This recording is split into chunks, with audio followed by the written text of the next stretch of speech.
Either you remember the day like it was yesterday, or you have been mulling over the upcoming day in your head for years.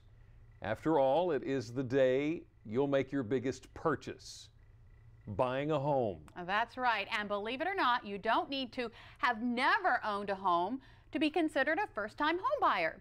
In 2014, 33% of homes were purchased by first-time home buyers, which, according to the IRS, is anyone who has not owned a home for the past 3 years.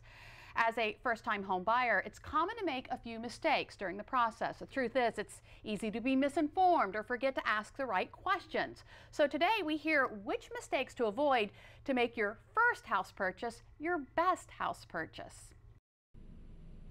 In the past year, the prices of homes have risen 6.4%, which is a lot more than your savings account earns.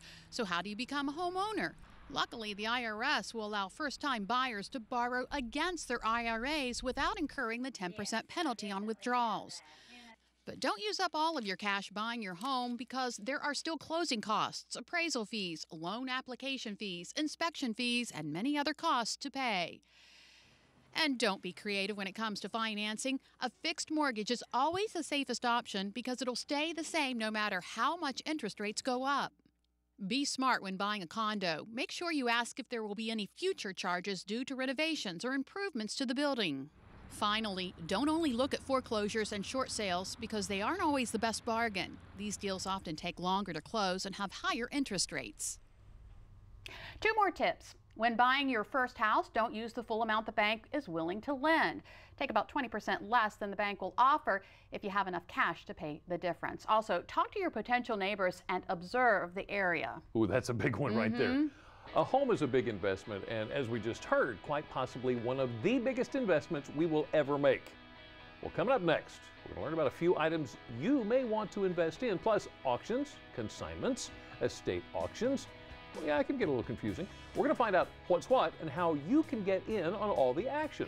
And give us about 10 minutes and there's going to be a lot of action in the DelmarvaLife kitchen. It's almost time for today's recipe challenge. Stick around to see who comes out on top. Me? No. Or Jimmy? Me. But first, we've been talking about money. Maybe you're looking for some financially friendly summer fun this season. Our friends from Sussex County Federal Credit Union have a few ideas in this week's Money Tip. On behalf of Sussex County Federal Credit Union, I'm Jeff Murphy with this week's Dollars and Cents Tip. Wondering how to treat the kids to a little summer fun without breaking the bank?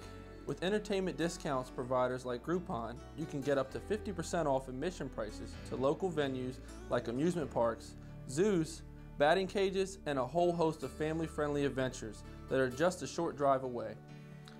Also, state parks are an affordable option, with many of them providing free concerts, water sports, hiking trails, fishing piers, and other outdoor activities.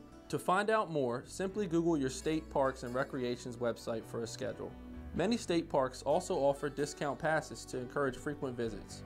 With just a little research and planning, you can enjoy quality time with your family while supporting local parks and merchants. Together, we can achieve more.